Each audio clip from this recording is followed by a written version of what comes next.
Yo, yo, yo! Shoutout sa inyo lahat. Ito mga master, pag-usapan natin, itong pasabog ng mag-asawang Curly at Sara Diskaya patungkol sa mga congressman or politiko na kumikickback dito sa umano'y flood control project. Putik, nagkapangalan na rin sa wakas. So, paano nyo pa ipapalusot ito? Kontraktor na mismo nagsabi.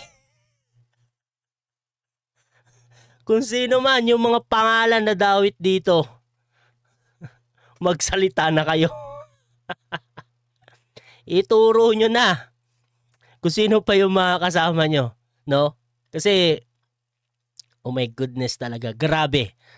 Grabing nakawan talaga ito. Ang laking porsyento ang kinikickback nila. O yan na may mga master, simulan na natin to. Pero bago tayo magsimula, kung magustuhan nyo tong video, sana huwag nyong kalimutan na mag-like at mag-subscribe dito sa ating YouTube channel. Maraming salamat po. O panoorin na natin to. O, handa na ba kayo? Handa na ba kayo? Kayong mga supporter na itong mga kandidato na to, o mga politiko na ito, ba malaglag kayo sa upuan pag narinig nyo kung sino-sino tong mga to. Rodante Marcoleta. Diretso na. Number 15. Sorry po. 16. Paulit-ulit kaming ginamit ng mga nasa pwesto sa sistemang ito. Wala kaming magawa dahil kung hindi kami makikisama, gagawa nila ng problema ang project na na-award sa amin sa pamamagitan ng mutual termination o pagkakaroon ng right of way problem na parehong nagdudulot ng hindi matuloy ang implementasyon ng mga proyekto. Matapos naming manalo sa mga bidding, may mga opisyal mula sa DPWs ang lumalapit sa amin para humingi at kumuha ng bahagi niya sa halaga ng proyekto. Ang hinihingi nilang porsyento ay hindi bababa sa 10% at umaabot pa sa 25%. Grabe, na naging laki. kondisyon upang hindi maipit ang implementasyon ng kontrata. Ito ay binibigay namin sa kanila ng cash. Ang bawat transaksyon ay may karampatang voucher at ledger na nagsasaad ng mga araw at kung kailan nila ito natanggap. So may mga ebidensya, ano? Ilan sa kanila ay sina Terence Calatrava, former Undersecretary of Office of the Presidential Assistant of the Visayas of the Philippines, Kong Roman Romulo of Pasig City, Kong Jojo Ang of Usmag Ilonggo Party List, Congressman Patrick Michael Vargas of Quezon City, Kong Juan Carlos Arjo Aitaide of Quezon City, Si Aljor Altaide? My goodness! Nikki Briones of Aga Party List, Congressman Marcelino Marcy Teodoro of Marikina, Congressman Florida Robes of San Jose del Monte, Bulacan, Congressman Leandro Jesus Madroño of Romblon, Congressman Benjamin Benji Agarao Jr., Congressman Florencio Gabriel Bem Noel of Anwaray Party List, Kong Leo de Ode Tariela of Occidental Mindoro, Congressman Reynan Arrogancia of Quezon Province, Kong Marvin Rillo of Quezon City, Kong Teodoro Haresco of Aklan, Kong Antonieta Yudela of Sambuanga, Sibugay, Kong Dean Asisio of Caloocan, Kong Marivico Pilar of Quezon City. 21. Mayroon ding mga kinatawa ng ilang politiko na nakikipagtakbo sa amin upang manghingi ng porsyento kapalit ng mga porsyento ng mga proyekto. Ang mga porsyentong ito ay 25% ay ipinipilit sa amin bilang karaniwang kalakaran na wala akong kakayanang tanggihan. Ilan sa kanila ay sina.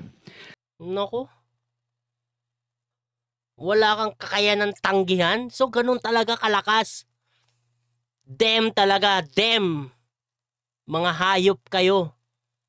Buset. Regional Director Eduardo Virgilio of DPW's Region 5. Director Ramon Ariola III of Unified Management UPMO. District Engineer Henry Alcantara, DPW's Bulacan First. Undersecretary Robert Bernardo. District Engineer Aristotle Ramos of DPW's Metro First, Pasig City. District Engineer Manny Bulusan of DPW's North Manila, Deo. District Engineer Edgardo C. Pingol of DPW's Bulacan, Sabdeo. District Engineer Michael Rosaria of DPW's Quezon Second, Deo. Karamihan sa mga kawani ng DPWH na nabanggit sa itaas ay paulit-ulit na binabanggit ang delivery ng pera ay para sa kay Saldico na dapat at least 25%. Damn! Saldico. Oh my goodness talaga.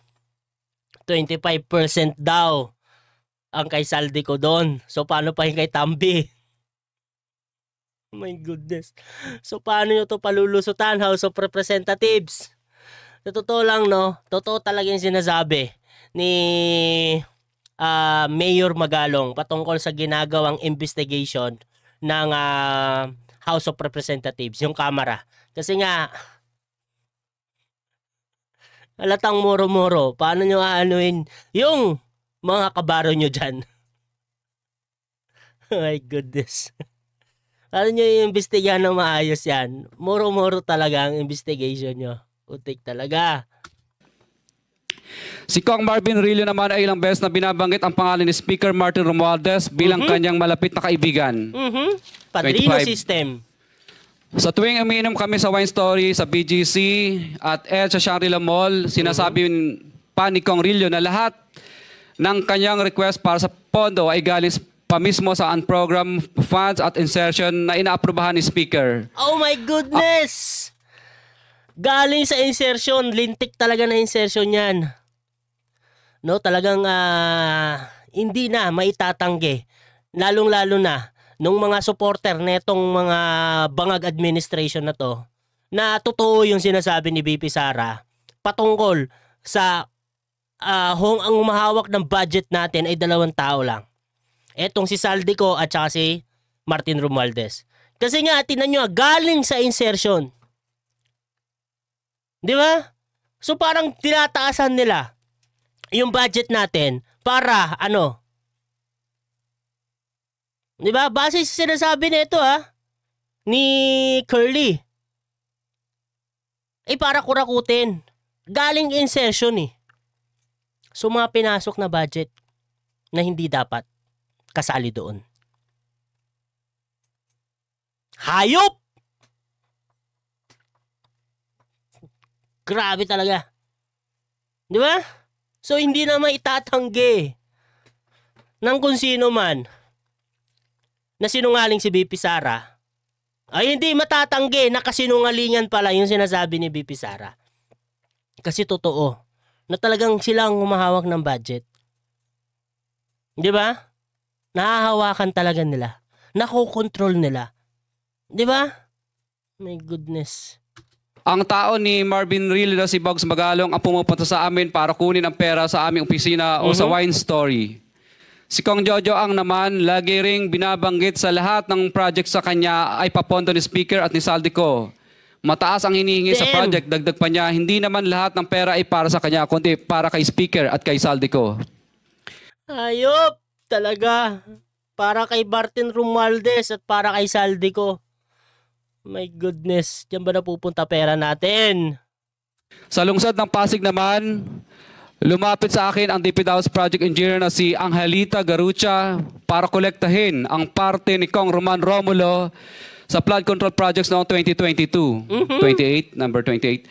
Pagdating ng 2025, si District Engineer Aristotle Ramos ang sumunod na nagpakilala na bagman ni Kong Roman Romulo kung saan 30% ang kanyang hiningi ay para kay Kong Roman Romulo. Ang laki nun! Sinabihan ko kay D.E. Ramos na masyado namang mataas, ngunit sinabi niya na walang magagawa dito dahil pondo ito galing sa unprogrammed funds at insertion galing sa taas. Ang saklap talaga mga kababayan. Grabe. Sa naririnig natin, grabe yung pambababoy na ginawa nila sa atin. Grabe yung ginawa nila sa pera natin. Oh my goodness. Parang inangkin na nila. Isipin nyo, 30%. Palagay natin ang budget, no? Sa proyekto na yon is 100 million. Di ba? Kaso hindi ganun eh. Hindi ganun ang budget sa mga ganyan eh. Bilyones. Di ba? Pero pababain na lang natin para mas madaling intindihin. 100 million. So 30% sa kanila doon. 30 million kaagad. So 70 million na lang yung natitira. Di ba? O paano pa pag bilyones ang usapan? Palagay natin, 100 billion. So, meron silang 30 billion. My goodness, mga kababayan. Sana matauhan na tayo. Magising na tayo sa katotohanan na tinatarantado na talaga tayo ngayon. Grabe na ito. Isipin nyo flood control project pa lang yan. Wala pa yung ibang ahensya. Mga custom, di ba? Mga ibang project. Paano pa yun? Paano sila kalaki kumikita? Di ba? Paano? Gaano kalaki ang kinikita nila? Napapaisip ka na talaga. Kahit 10 siguro ang maging buhay nyo dito sa mundo, kayang-kaya na kayong buhayin at mamumuhay kayo ng marangya dahil dyan sa pera na yan. Kasi ganun kalaki, grabe, parang walang kabusugan itong mga to. Isa lang ang buhay. Well, pwede nyo ipasa, pero kawawa ang taong bayan kasi. Di ba? Imbis kasi na napupunta yung mga pera na yan para sa taong bayan, kagaya ng flood control project. Ang laking tulong yan eh. Kasi nga maraming naaabala dahil sa pagbaha. Lahat tayo apektado. Walang hindi apektado dito. Mapapolitiko man. O kahit nga silang mga korap na apektuhan din dito. Ang kaso nga lang, kung may pambili ka ng chopper no need na mag-car. Pero di ba? Apektado tayo dito. Sobra-sobra. Na dapat mapunta sa taong bayan. Kasi pag na-control talaga ang flood control project, or na-control talaga yung pagbabaha dahil sa flood control project, di ba ang laking ginawa nun sa mga Pilipino? O paano pa yung mga ibang ahensya na kinukurakot din? Kasi ang pinag-uusapan dito, flood control project pa lang. Mga walang hiya talaga. Buset. Sa ilang pagkakataon, ang mga politiko na personal na inabutan ng halaga ayon sa hiningin nilang porsyento mula sa proyekto. Ang pagbabayad na ito ay hindi naman kagustuhan kundi isang hakbang na ginawa namin dahil sa matinding panggigipit. Ilan sa kanila ay sina Kong Antonieta Yudela kasama ang kanyang asawa, Kong Marvin Rillo of Quezon City, Kong Nikki Briones of Aga Party List, Arturo N. Atayde, ama ni Kong Arjo Atayde. Wow, mag-ama. Well, lahat ito allegation, no? Pero isipin nyo, ano na yan contractor Well, yung burden of proof nasa kanila. Kung meron sila mga ebidensya na magtuturo talaga sa mga taong ito na ginaganon sila, na kinigipit sila, sa kanila na yun. Paano nila ipoprove yun? Pero, isipin nyo mag-ama. Yung ama ni Aljo Atayde din. Oh my goodness. Ano, pinasa yung kapangyarihan. Kong Florencio Gabriel Bem Noel of Anwaray Party List, Kong Eliandro Jesus Madroño of Romblon, Kong Benjamin Benji Agarao Jr. Bagamat naging matinding pagsubok ang kabawasan ng pondo na nakalaan sa proyekto, pilit at matapat naming sinusunod ang bawat espesifikasyon na nakasaad sa Program of Works na nakasaad sa proyekto ng DPWH. Nakakasiguro kami na nagawa namin ng maayos at matapat ang bahagi o phase ng proyekto na na-award sa amin. Sa katunayan, Kasi di ba kunyari budget doon sa pagpapagawa na yon. Sa bagay, no, kung tinaasan niya yung price doon sa pinapagawa nila, 'di ba? Kagaya ng mga example ni Mayor Magalong patungkol doon sa cat eye ba yun, yung sa kalsada, 'di ba, yung umiilaw pag gabi, 'di ba, na ang price lang naman noon is nasa 1,000 above. Kasama na yon yung pagkabit kumpleto na yon. Pero 'di ba, ang nagiging price niya is 11,000 to 12,000, 'di ba? So, ang laki ng insertion, 'di ba? Baka ganun yung ginagawa dito sa flood control. Well, magagawa pa rin naman nila ng maayos yung flood control na yon, 'di ba? Yung project na yon. Ang kaso nga lang is overprice, 'di ba? Overprice. Wow talaga. Wow, mapapawaw ka na lang talaga, no. Grabeng pambubudol ito. Kawawa talaga Pilipino sa inyo. Putik 'yan. Sana lang talaga merong makulong at maparusahan dito. Kasi grabe. ang ginagawa nila. Hindi kami mababayaran ng DPWS kung hindi ito dumaan at pumasa sa maraming material testing na naaayon sa design ng DPWH. Ina-assess at ini-inspect ng DPWH ang bawat proyekto base sa natapos na parte o accomplishment. Napilitan kami na i-absorb ang kabawasan na ito na nagdudulot ng maliit na kita o pagkalugi sa ilang projects. Para makabawi, dinadamihan na lang namin ang partisipasyon sa mga projects. Taliwas sa mga lumalabas. Ang tanong, malinis din kaya itong Diskaya? Kasi nakita naman natin yung mga kanilang mga pag-aari, di ba? Grabe din, di ba? Lalo na yung mga luxury car nila. Oh my goodness. Parang hirap paniwalaan na makakabili ka ng gano'n since 2022, di ba? Yung mga gano'n, mga bigating mga tawag dito, luxury car. Well, kung sila ang magiging whistleblower dito, sa tingin ko, bababa yung kanilang, kung meron mang kaso, di ba? Siyempre, dapat meron din sila. Kasi kung may partisipasyon sila dito, pinagtakpan nila, di ba? Meron naman talaga kasi pinagtakpan nila, ganito ganyan, di ba? Yung mga insertion nga, mga kickback nga, di ba? Eh, kung hindi nahalungkat, wala. Kung walang Mayor Magalong, walang good governance, walang Vico Soto, wala. Di ba? Walang tawag nito. Yung sa Kongreso, yung si Toby Tiangco, di ba? Wala, hindi lalabas ito, di ba? So kasali talaga sila. Well, pero kayo, yung magiging whistleblower dito at inamin nyo na, no?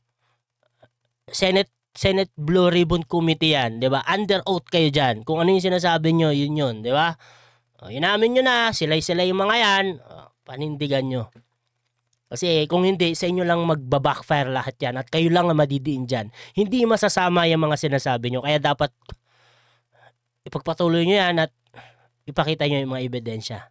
Di ba?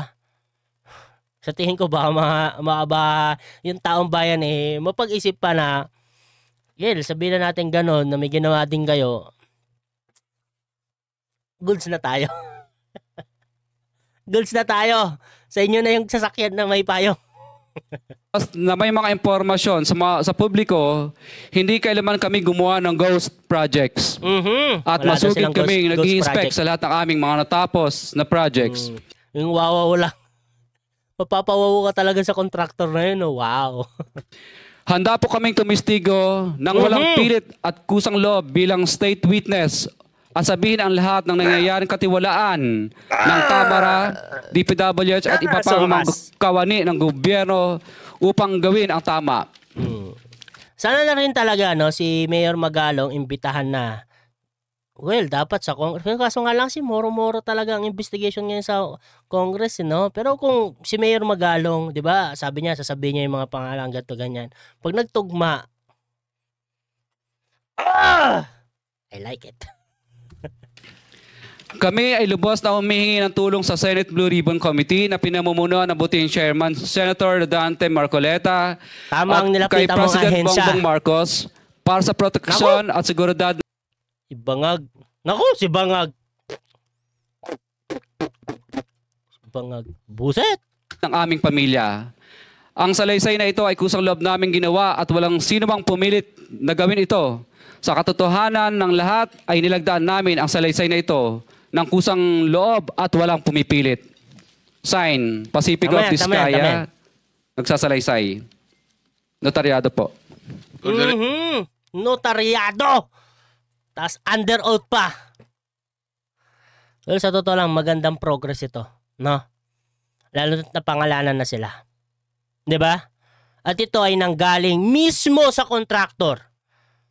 Malamang sa malamang marami siyang ebidensyang hawak. No? Kaya sana magkaroon ng matinding investigasyon.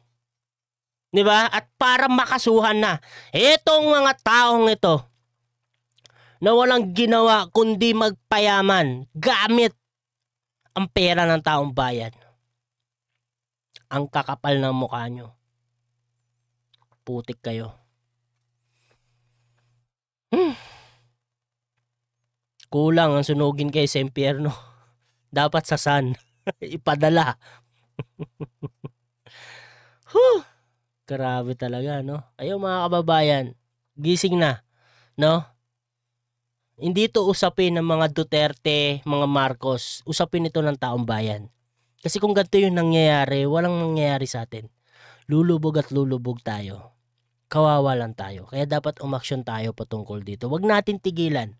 Huwag tayong tumahimik. Hindi maganda yung nangyayari. Di ba? Meron pang 3 years tayong pagdadaanan sa Bangag Junior Administration. 2 years na lang, mahigit. Pero malala pa yan. Ay, malala pa yan. Lalala pa yan kung hindi tayo magsasalita. At hindi natin titigilan yung mga gantong gawain. Di ba? 2 years. Sipin nyo, kada budget na lang ba? Insertion. Walang matitira sa atin pagkatapos ng administration ni Bangag Junior. Di ba? O kaya nga ginagawa nila lahat para hindi makapayag si Inday sa 2028 kasi talagang mahalungkat ito. Mas malala pa kung sakaling maupo si Inday Sara, ano. Tignan na lang natin kung sinong matutulog sa kangkungan. O anyway mga masar, hanggang dito na lang muna tayo at maraming salamat sa pagsama sa ating video, no? Kung nagustuhan nyo tong video, sana huwag nyong kalimutan na mag-like at mag-subscribe dito sa ating YouTube channel. Maraming salamat mga master. God bless sa inyong lahat. Paalam po.